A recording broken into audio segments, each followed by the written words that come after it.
Ay naku, sobrang init na talaga, no?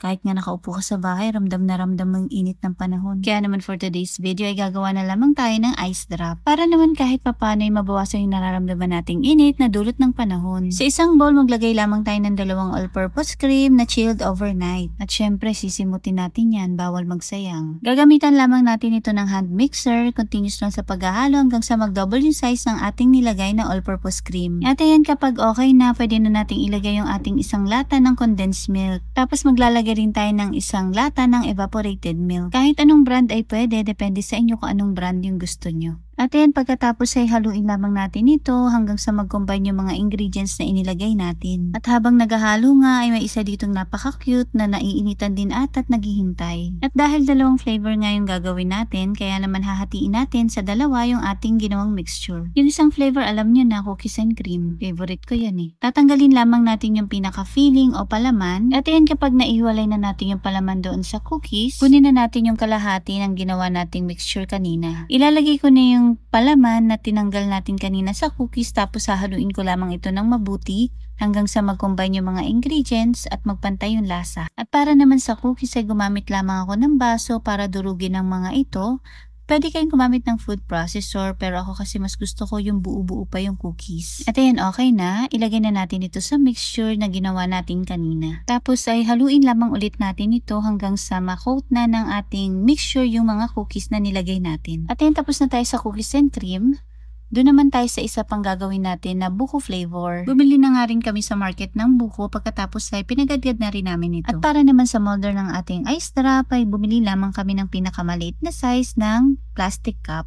Maglagay na tayo ng ating ginawang mixture kanina. Yung ating unang gagawing flavor ay yung buko. Pagkatapos nga nating mailagay yung mga ginadgad na laman ng buko, gamit ang tinidor ay ipasok natin sa ating mixture yung ating nilagay na ginadgad na buko para mapunta ito sa gitnang part or sa pinakailalim na part. Pagkatapos ay ilagay na rin natin sa ating plastic cup yung ating ginawang isa pang flavor, yung cookies and cream. Gagamit lamang din ako ng foil para magsisilbing pantakip doon sa ating ginagawang ice drop. Bago ko nga pala ginupit-kupit yung ating mga foil, ay sinukat ko muna ito sa ating molder or plastic cup para sakto lang yung laki. Shoutout po kay Ma'am Hilda Ending from Leyte, Jean Negrosa from Qatar, Helen Gonzalez from Dubai, Rosana Venancio from Kuwait, and Ma'am Mimi Hopilia from Lebanon.